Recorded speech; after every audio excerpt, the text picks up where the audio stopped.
Hello, my name is Janet Wootton, and I'm the co-chair of the International Congregational Fellowship Theological Commission, one of the co-sponsors of this virtual conference. As you can probably hear, I'm in the UK, and we're privileged to have people with us from right around the world.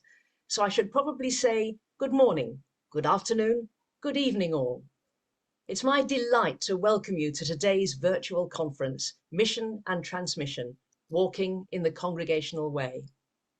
The Congregational Way is an expression of Christianity in every part of the world. For some, it's spread through the mission agencies of the USA and UK. In other places, it was transmitted through shifts in population as a result of persecution and conflict, or exploration and seeking new lives. But it's also arisen as a natural response to the gospel, as God calls communities to express their lives in freedom. The Theological Commission is part of the International Congregational Fellowship, which gathers congregational Christians from many parts of the world. This virtual conference marks the legacy of the International Congregational Journal, which until recently ceased publication after nearly 2 decades of print run. Through the years, it's published many articles reflecting on the mission and transmission of the Congregational Way. It's a great pleasure to be working with the Congregational Library and Archives, and I'll hand over to my colleague, Charles Packer, to say a bit about that organisation. Thank you very much, Janet. I am Charles Packer, and I am a congregational minister in the United States, located in the state of Michigan. I serve the Pine Hill Congregational Church, affiliated with the National Association of Congregational Christian Churches. I'm an instructor at the Ecumenical Theological Seminary in Detroit, Michigan, and a member of the International Congregational Fellowship's Theological Commission. And I also serve on the board of directors of the Congregational Library and Archives. The Congregational Library and Archives is an independent research library located in Boston, Massachusetts. Established in 1853, the Congregational Library and Archives mission is to foster a deeper understanding of the spiritual, intellectual, cultural, and civic dimensions of the congregational story and its ongoing relevance in the 21st century. This is accomplished through free access to a research library of 225,000 books, pamphlets, periodicals, and manuscripts, and a digital archive with more than 100,000 images, many drawn from its New England's Hidden Histories project. Throughout the year, the Congregational Library and Archives offers educational programs and research fellowships for students, scholars, churches, and anyone interested in Congregationalism's influence on the American story. Please check out the library's website, congregationallibrary.org, to learn more about what it does and for news of forthcoming events. It is my pleasure to introduce today's speaker. Brian Fiu Kolia, is a second-generation Australian-born Samoan. He hails from the Samoan villages of Sili, Satapuala, Falesela, and Tufutafoi. He is an ordained minister of the Congregational Christian Church, Samoa, and serves as a lecturer in Hebrew Bible and Old Testament at Mālie Theological College. He holds a PhD from the University of Divinity, Narm, or Melbourne, Australia, and he is particularly interested in decolonizing readings and interpretation and cultural and Indigenous or Native knowledge. Most importantly, he is a husband to Tanaria and a father to Elikai.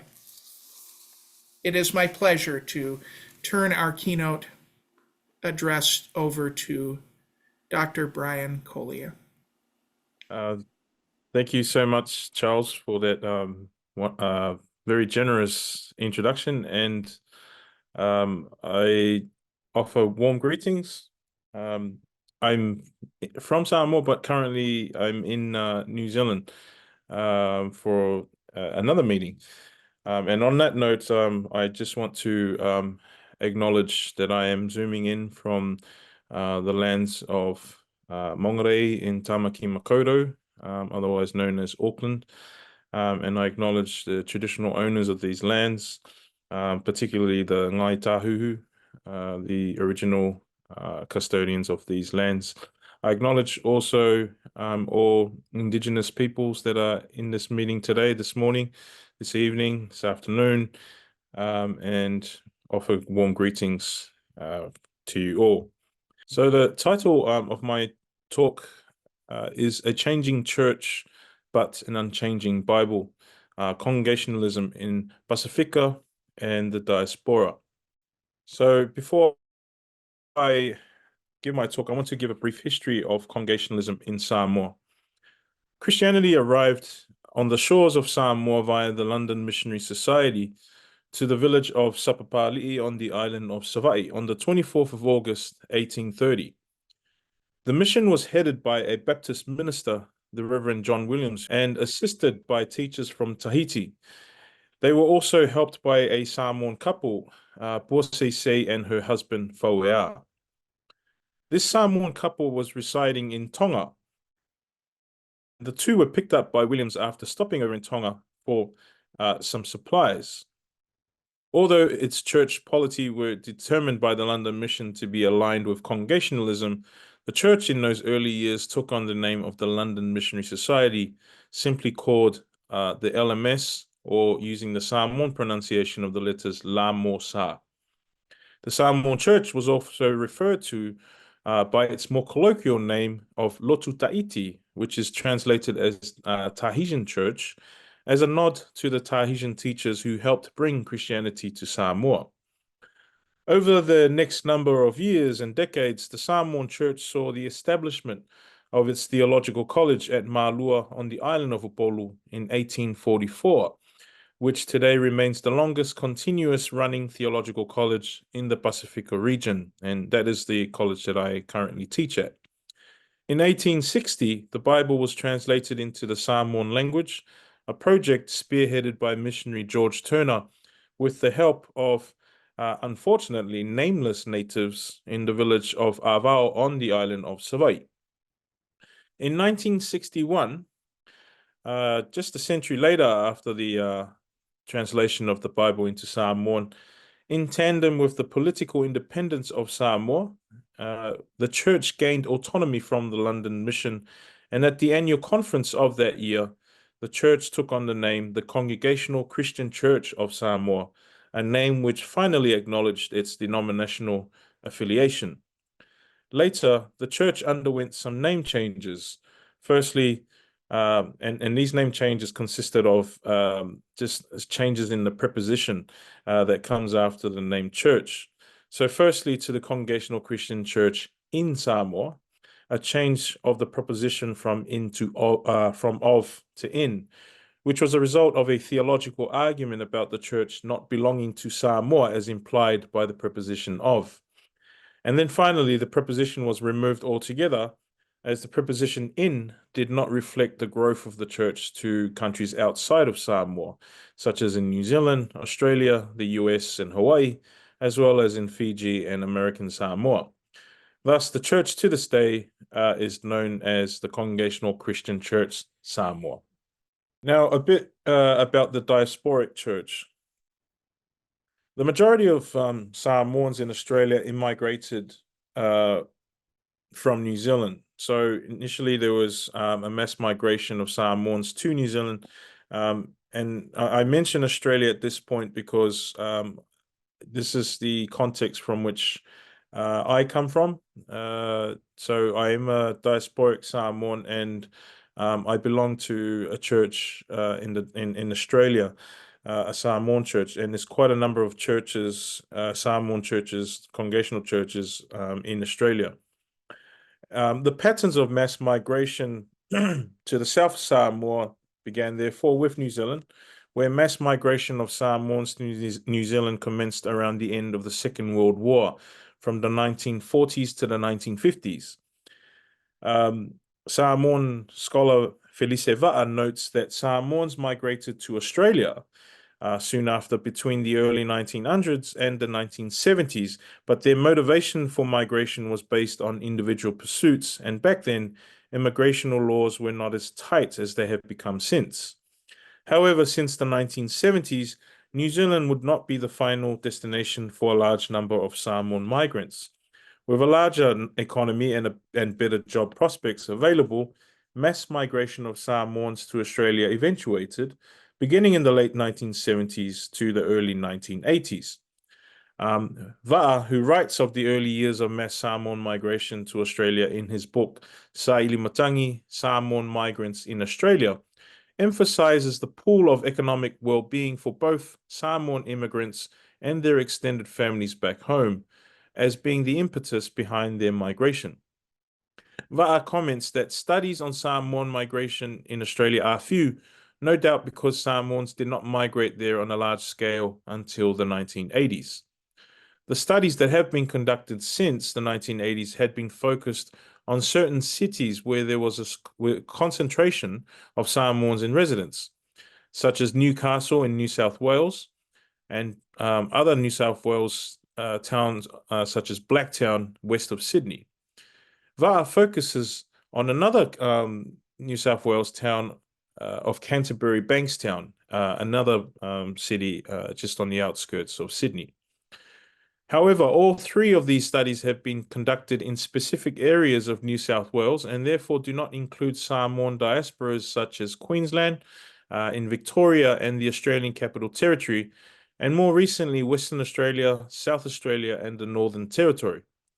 For the purposes of this presentation, it would be difficult to account for all of these Samoan settlements, so I will focus more on the motivations and the attitudes of Samoan migration to Australia.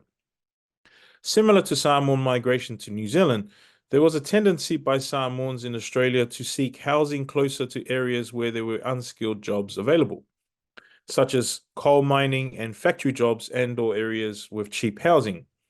Over the years, more parts of New South Wales were settled, as well as Canberra for the same reasons.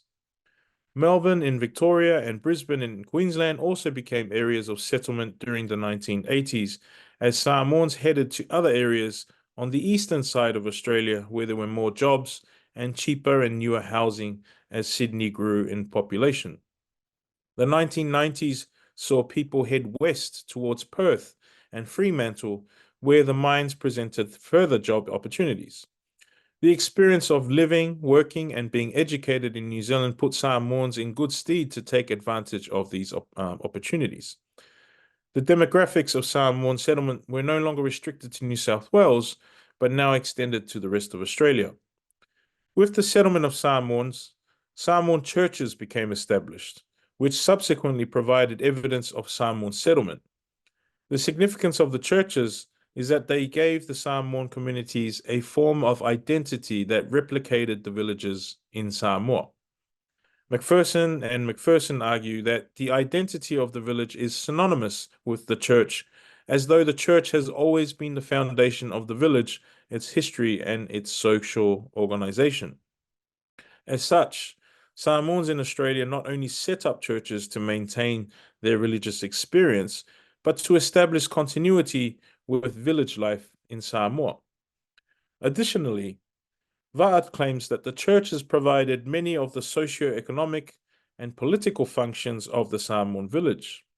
They provide new arrivals with assistance in finding suitable accommodation and employment, financial support for the first 6 months before they are entitled to welfare benefits, and a forum in which they can interact with other Samoans.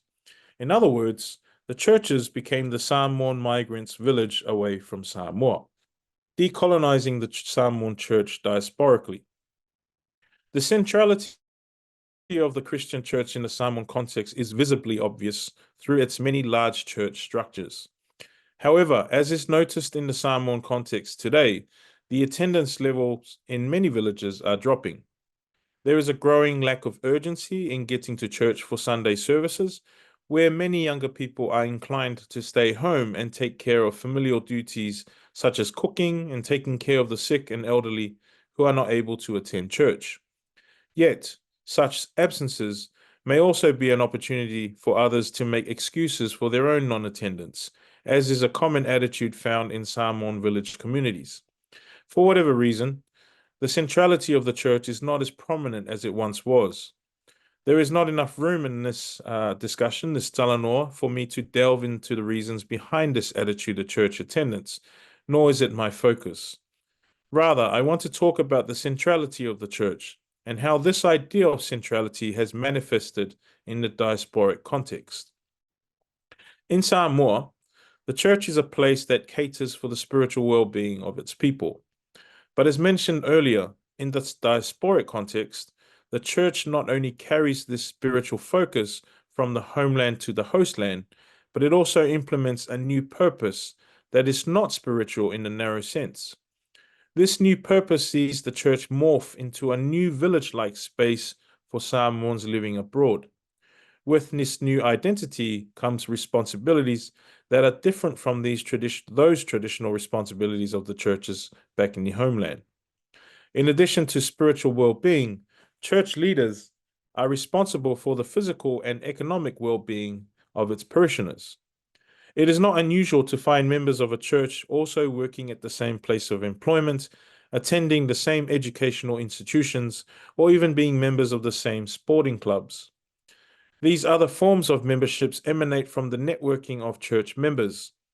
This is even more crucial in modern times, with the large influx of seasonal workers from Pacifica to Australia.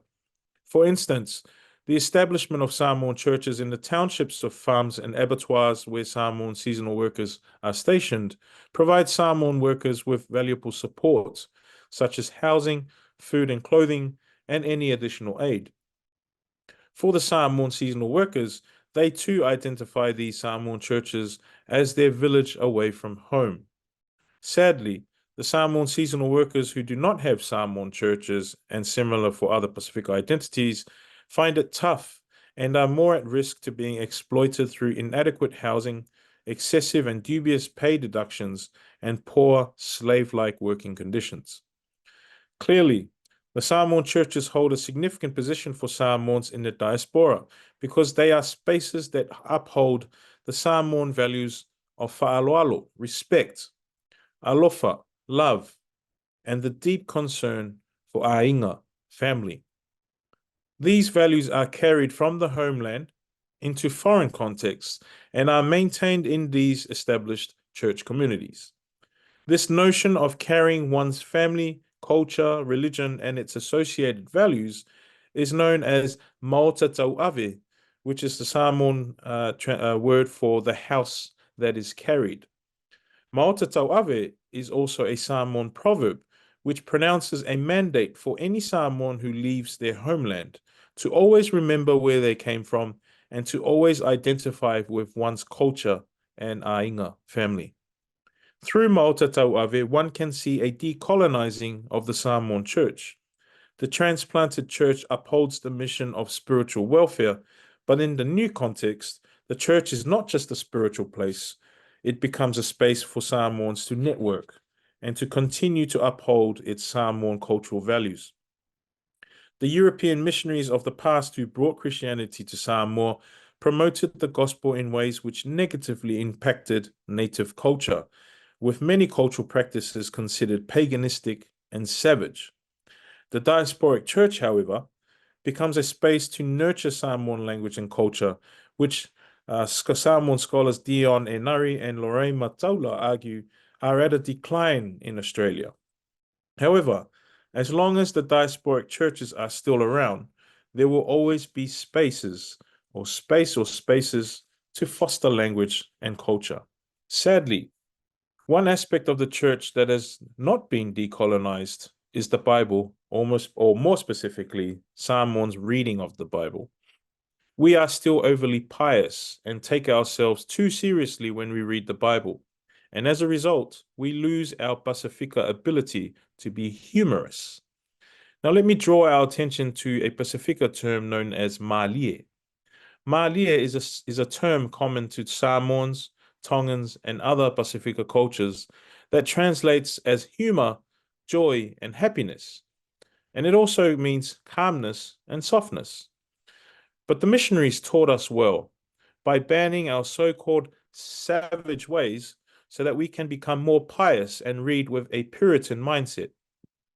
We need to decolonize our reading by lifting the ban that missionaries put on our people so that we may find Mālie in and entertain native Mālie with the Bible. In Pacifica, the Bible is privileged in private, domestic spaces as well as in public and church spaces. The Bible is one of the pillars of Pacifica societies, where its interpretation is under the control of Christian churches. Invariably, our churches also control our theologies, and the upshot is that both our readings of the Bible and our theologies have lost our native senses of Mālie. Here I attempt to uncover the Bible so that we may recover our senses of humor. In doing so, I will construct a hermeneutic of Mālie that is built on the notion of uncovering humor without fear or apprehension, as Pacifica people often do outside of church spaces. This is the spirit in which I approach the text. To weed out the senses of Mālie in the text, I will engage with the text through talanoa, or the Samoan mode or Pacifica mode of conversation. For Pacifica humor is best felt when conversing as Pacifica. In Samoan circles, this humorous type of talanoa is known as Tausua, or just simply Tausua. So from here, I Tausua with a particular text that I want to share this morning or this evening, Exodus 14 and the complaining Israelites. Reading Mālie, a Tausua hermeneutic. It is easy for Samoans to be Mālie in private conversations, but in public spaces we tend to bury our Mālie orientations and effectively conceal or cover over our nativeness. At this point, I want to highlight instances of humor in the biblical text that need to be uncovered or recovered. By doing so, we retrieve our native identities as a way of approaching and rereading the biblical text that is often privileged Western ways of reading. To guide our reading, I want to use talanoa, which Javier describes as the confluence of three things: story, telling, and conversation. Talanoa is not story without telling and conversation, telling without story and conversation, or conversation without telling and story. Talanoa is all three: story, telling, conversation as one. Indeed, talanoa can be about mostly anything, from serious and formal matters, tragedy and pain, to comedy and humor. As mentioned before, talanoa that takes a comedic and humorous turn is usually known as Tausua. There are other types of humorous talanoa, but the purpose of Tausua is never to degrade or be derogatory, but to always elevate humor.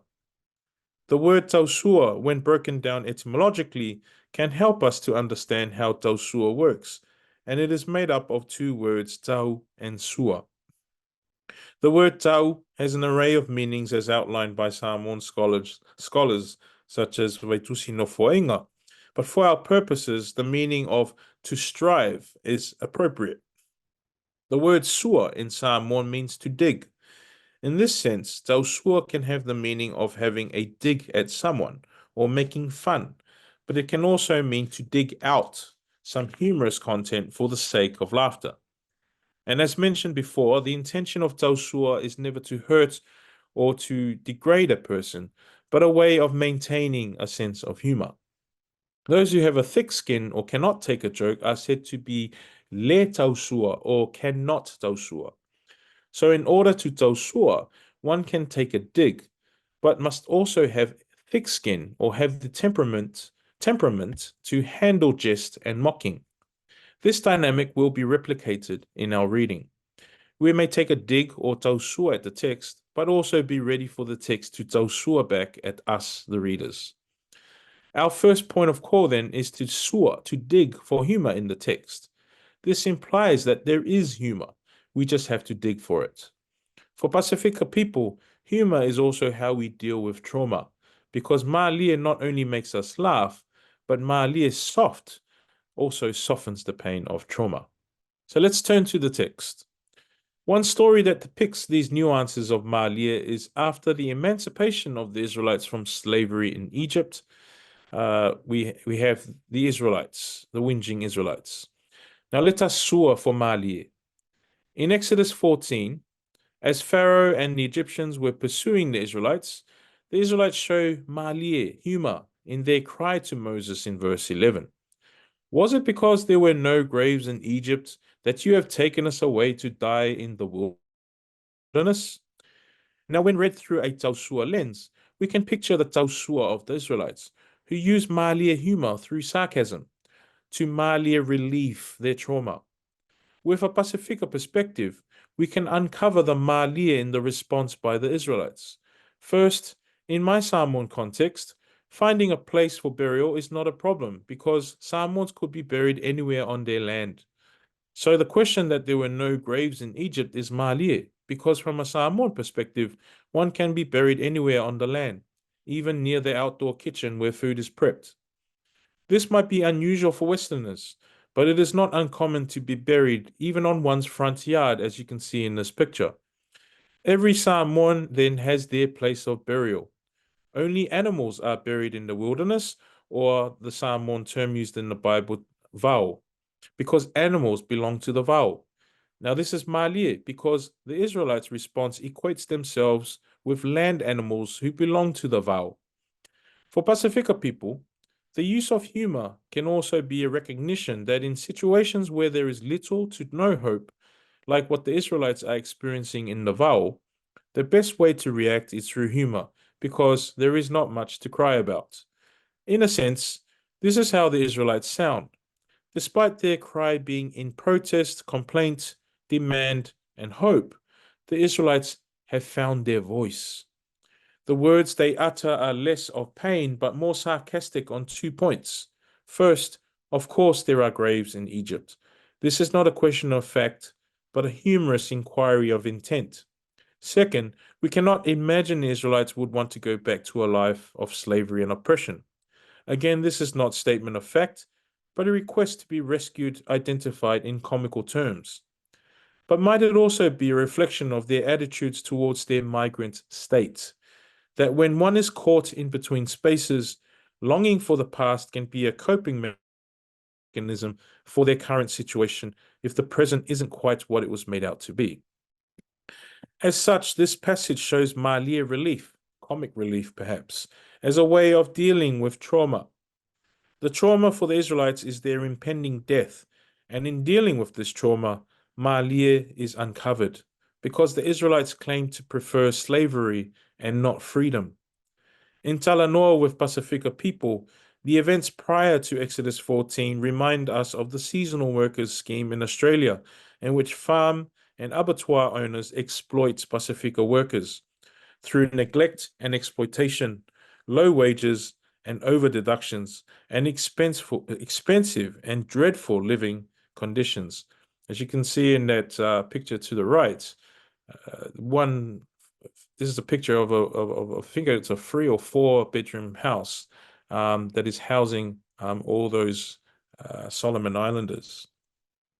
Yet to these Pacifica workers, the income they earn from these slavery-like labor schemes is much more than what they would earn at home, even after the excessive deductions. To them, they are like the Israelites, where service to the Egyptians, read here the Australian farmers and abattoirs, is preferable to service in the vau, the wilderness in Samoa. Now, in conclusion, the changing face of Christianity in Pacifica reflects the adaptation of Pacifica peoples to a transnational identity. In this new identity, Pacifica people require some mode of constancy to their native contexts so that they are able to survive and adapt to their new surroundings. Strikingly, the nature of the church experiences a sort of strange inversion, a flipping. In the homeland, the church, through its profound and beautiful structures, seemed to intrude the village landscape, standing out like a giraffe in a meeting of elephants. The church hence promotes a largely spiritual concern, and in most cases, its mission seems to be more focused on what the people can do for the church as opposed to the church, what the church can do for the people. But in the host land, the Pacifica churches adopt a new role, one which has seen some Pacifica churches focus more on serving its people through networking and support. This is particularly evident in churches established where there is a large contingent of Pacifica seasonal workers. At the same time, the Pacifica churches, as seen through the Samoan churches, are upholding Samoan culture and language for its future generations. This flipping decolonizes the church by promoting Christ's purpose of service rather than being served. However, one area which still needs decolonizing is our reading of Scripture. We have flipped the church space in Diaspora to be a space for cultural custodians to maintain language and culture. One of our cultural values is being Mālie, and it seems that the Bible is still under the watch of the missionaries' colonial gaze. Uncovering Mālie in the Bible requires us to lighten up in reading by unmasking our pious and seriousness with the Holy Book to expose our native wits and humor. For far too long, Pacifica have been instructed that Scripture is no laughing matter. But for Pacifica, to laugh is to cope with pain and trauma. To laugh is to remind us of our interconnectedness with creation. To laugh is to uncover our native identity.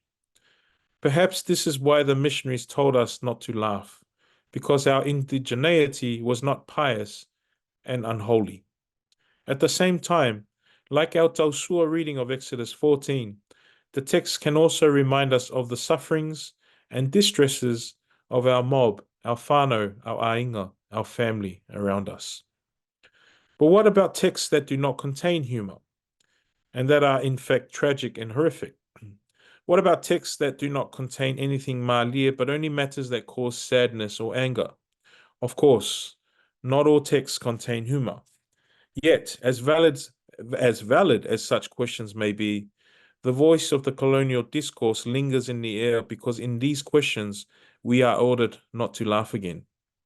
Should not the point of uncovering Mālie be that we are laughing on our own terms? And if it is not a laughing matter, should that not be our call as well? In fact, a lot of Pacifica culture had been suppressed and marginalized by the missionaries. Today, we might be inclined to satirize mission managers, but the legacies of the colonial past still affect the way we read Scripture today. Pacifica people continue to lose themselves in reading. Uncovering Mālie can be one way of addressing this. For Pacifica people in migration, the diasporic context of the host land provides another opportunity for decolonization. The Holy Book is no longer revered in Australia in the same way it is in Samoa. So there is room for a different perspective, an alternative way of approaching the Bible.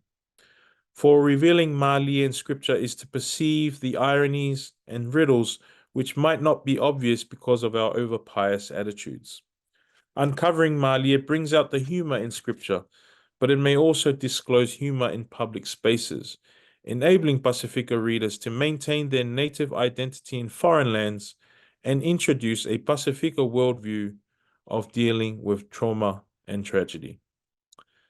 Thank you.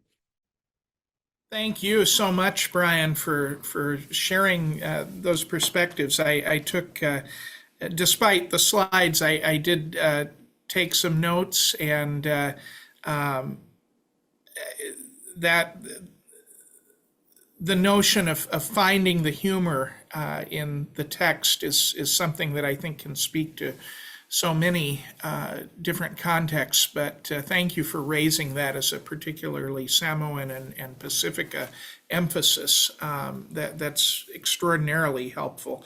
A couple of us have some questions. I have one that I will start with.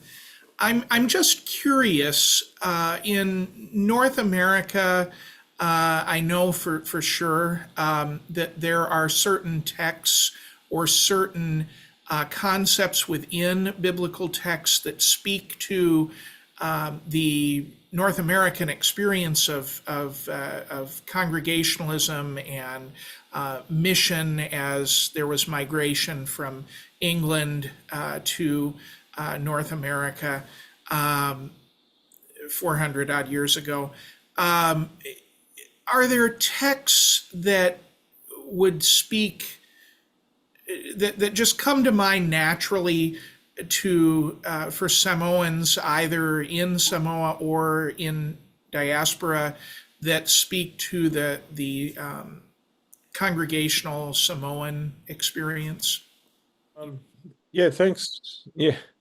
Thanks, Charles. Yeah, well, one particular text, I guess, during that early period of the church in Samoa, there was a very strong missionary zeal, because a lot of our native pastors, our native ministers, in the early period of our church, there was a mad rush to spread the gospel to other parts of Pacifica, such as Papua New Guinea, and neighboring islands of Tuvalu and Tokelau.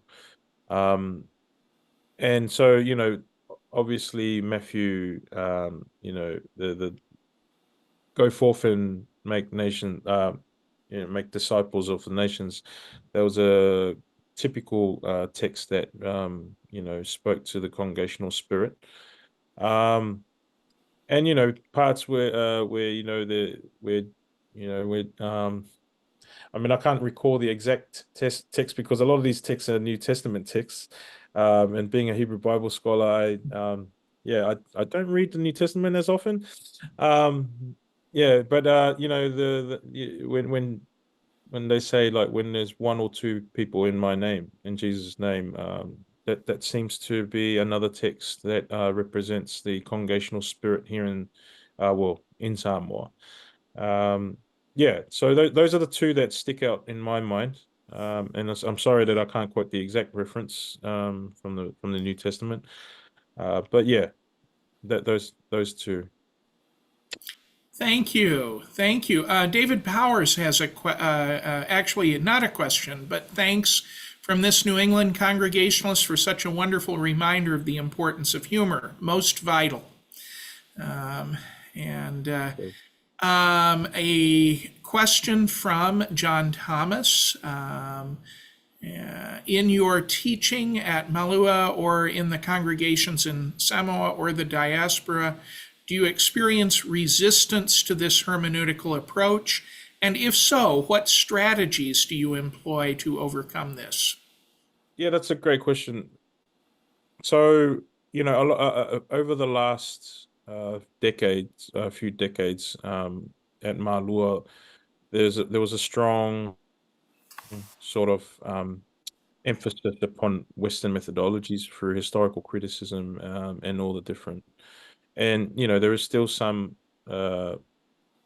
there's still some colleagues of mine that still push that Western agenda and reading.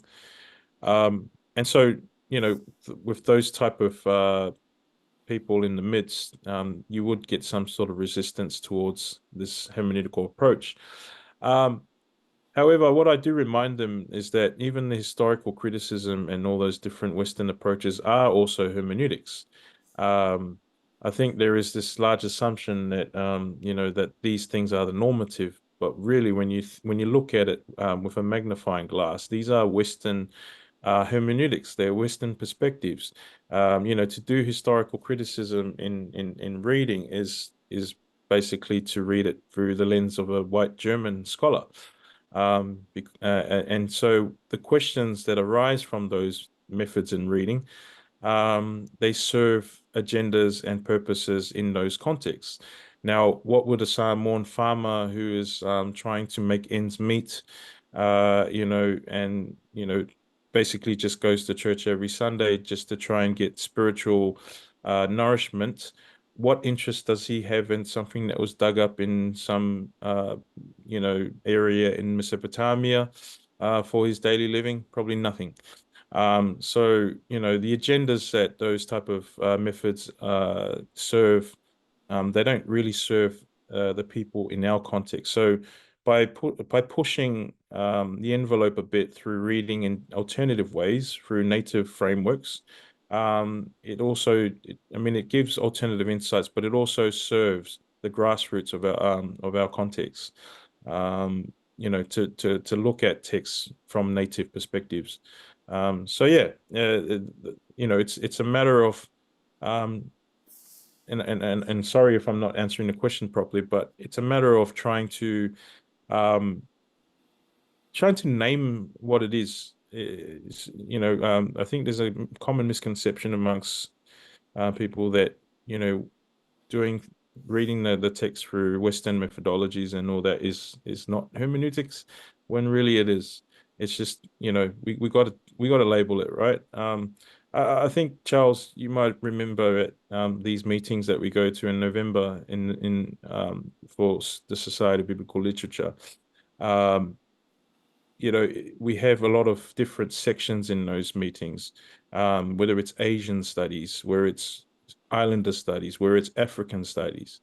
And it's funny that, if it's a section organized by white scholars, if it's Deuteronomy, it's just Deuteronomy, right? But if it's organized by African scholars or Asian scholars, then it's an African or it's an Asian reading of Deuteronomy. But if it's organized by a white scholar, it's just a reading of Deuteronomy. So it's like white has been normalized, and in whiteness has been normalized in scholarship, and those are the type of things that I try to push back at in promoting native and other alternative ways of reading. Thank you. Richard Cleaves has a question. Is there a more recent translation of the Bible? Is there a contemporary translation that seeks to capture talanoa and Mālie? Does the approach you describe capture the imagination of younger Samoans who are perhaps second and third generations, or are they abandoning the church? An experience Lee Sung-ak describes among second-generation Christians in Korean churches in the United States, where 85% of them have abandoned church. So a few questions, concerns there. Yeah, that's a fantastic question. And sadly, no. I think the most recent translation of the Samoan Bible was, I think, in the early 80s. That is the most earliest revised version. I think 1981 it might have been. So, that was what, over 40 years ago. And the language, the archaic language of the early translation in 1860 has sort of still been maintained in these later revision of the Samoan Bible. So that is an issue in itself as well, especially for second, third generation Samoans living in diasporic communities. And so it's a common problem. And this is why I love this question, because, we constantly, helping our readers with interpretation is one thing, but also getting them to understand words that no longer are used in the 21st century. Especially this very archaic type language. That presents another problem altogether. So I guess the ways around that is, we encourage them to not only sit with the Samoan Bible, but also to sit with an English translation that they're comfortable with, so that can, bridge that gap. Great question. Thank you. Sarah Turlau asks, do you feel that pious readings of the scripture have affected social issues in Samoan culture? Another great question. Absolutely. I think that these pious readings of the Bible, they serve an agenda. And that's one of the questions that I encourage my students to ask. Who stands to benefit from these readings? And most of the time, they tend to benefit those who are in control, that the ones that hold power, that want to maintain the status quo. And so in our culture, in a lot of Pacific cultures, there is that issue, and I think a lot of those pious readings tend to try and maintain order, so that it's easier to control society, easier easier for the minister to control, easier for the village elders to control, and so when you think about it more intently, it becomes also a big issue of patriarchy in society, because a lot of these decision makers are men. And so, yeah, these pious readings serve those particular agendas. So by opening it up the text to alternative ways of reading, it pushes for us to see the agency of women.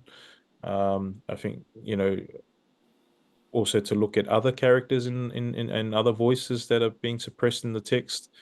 I mean, even the treatment of animals is something that I think that pious reading serves to maintain this control and domestication of animals in ways that are harmful to animals. And you see a lot of that in a lot of Samoan society, in the way we treat animals. Yeah, it's quite sad.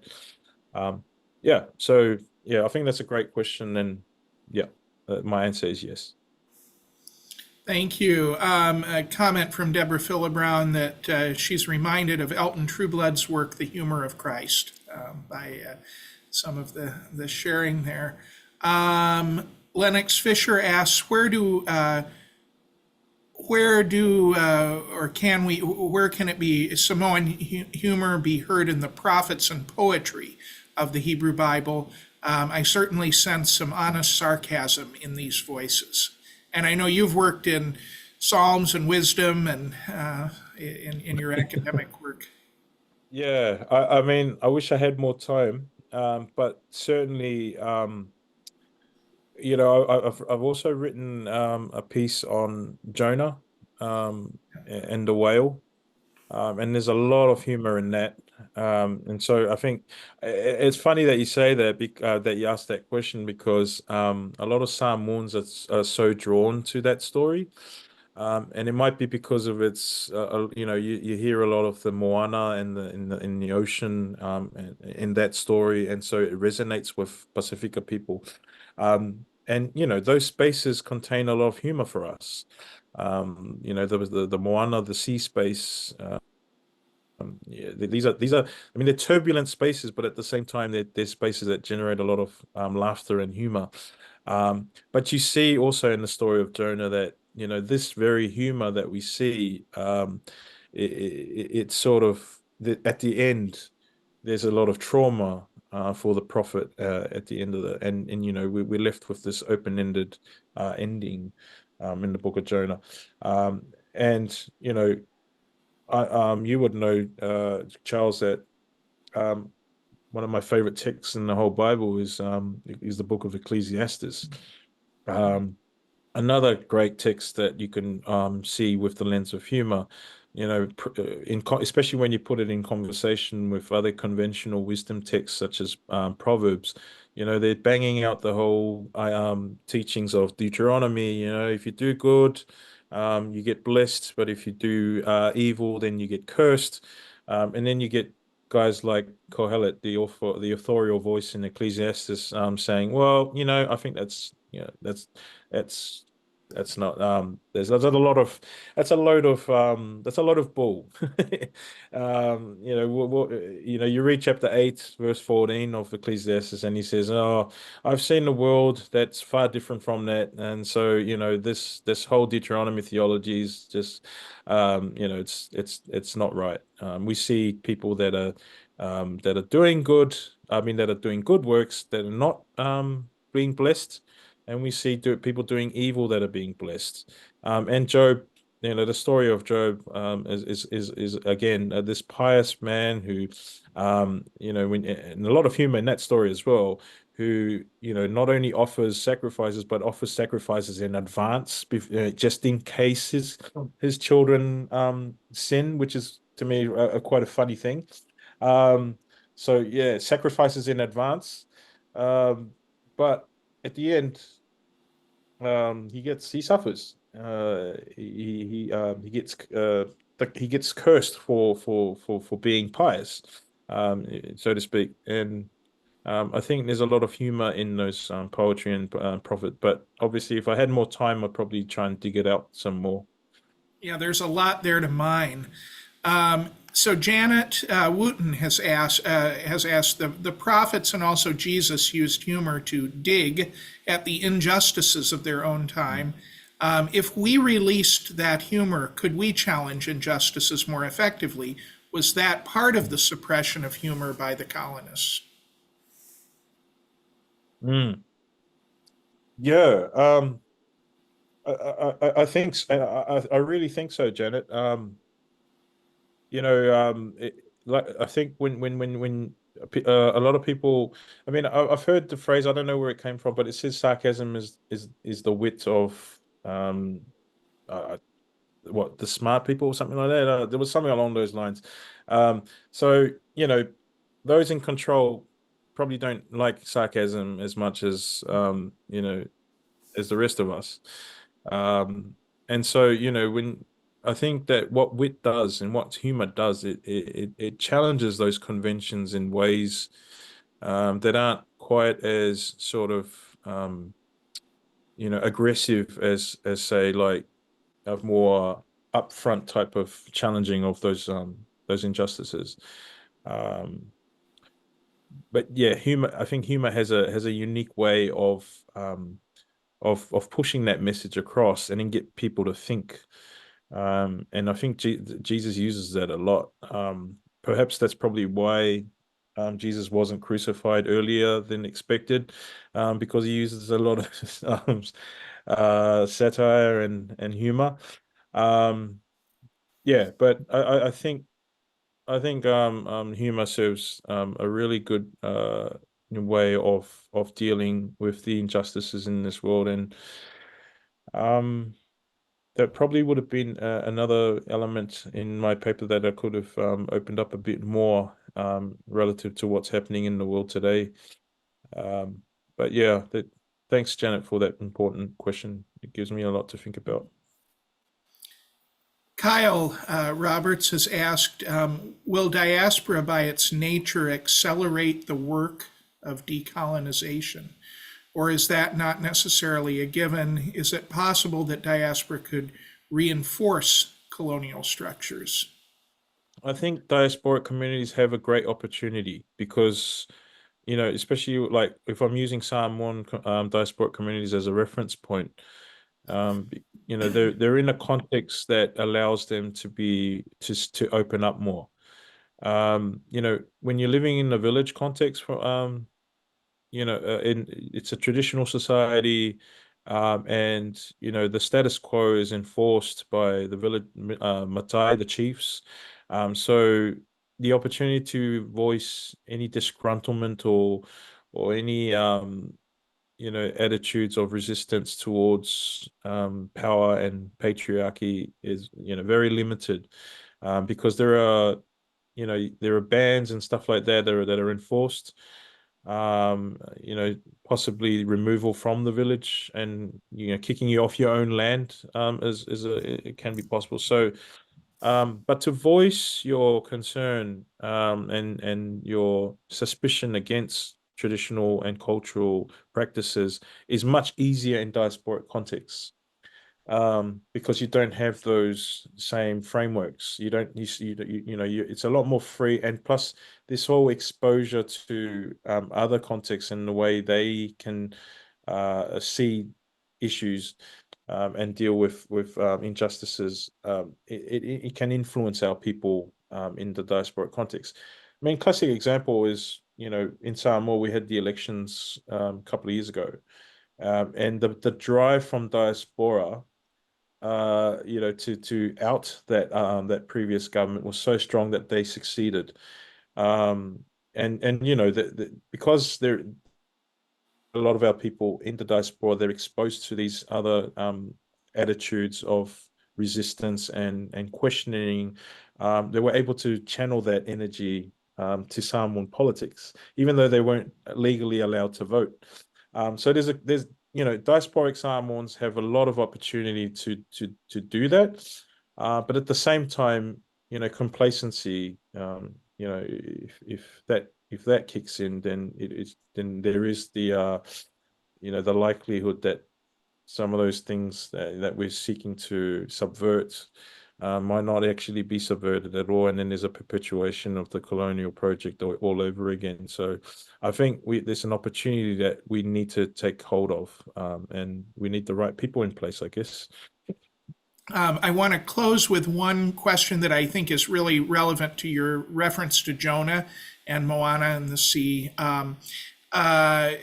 Graham Adams has asked, to what extent is blue theology having an impact, opening up new possibilities for interpretation, not only in terms of noticing humanity's connection with the sea, but in terms of pushing against neat boundaries, allowing for some creative chaos, reminding us that we're not the masters of the world, and so on? Yeah, that's a fantastic question, and it's funny that you mentioned the Jonah paper, Charles, because that's what came to mind when I was hearing that as well. When you look at that story in particular, there is a crossing of boundaries happening in that story, and in that story, I was focusing on the agency of the whale or the big fish. And what happens there is God orders the great fish to go and swallow Jonah. But there's a lot to look at in that, because we have Jonah crossing into the sea and is in a total state of hopelessness. But this crossing that Jonah does into the sea space is somewhat of a colonial crossing, because he doesn't belong there. He's not a fish. And so what we have is the great fish is given this task by God to go and swallow the great fish, to swallow Jonah, sorry. And it could be looked at as,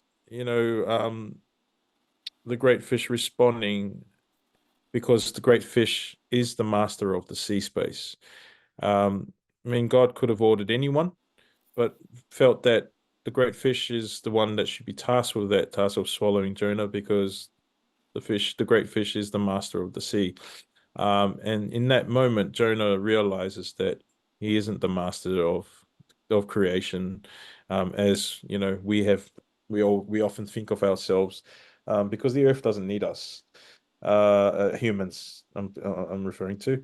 I think if there were no humans in this world, I think the earth will thrive nonetheless. And what that story teaches us is, we need to humble ourselves, and not think of ourselves too highly in relation to the rest of creation. So yeah, it's a very important question, and I appreciate it. Yeah, thanks. Thank you, Dr. Brian Fiu Kolia, for your time with us from New Zealand at a very early hour for you. And I really appreciate how you have kicked off this conference and made us think about some things, especially humor, and given us some new directions to consider our congregational reading of Scripture. And thank you for that.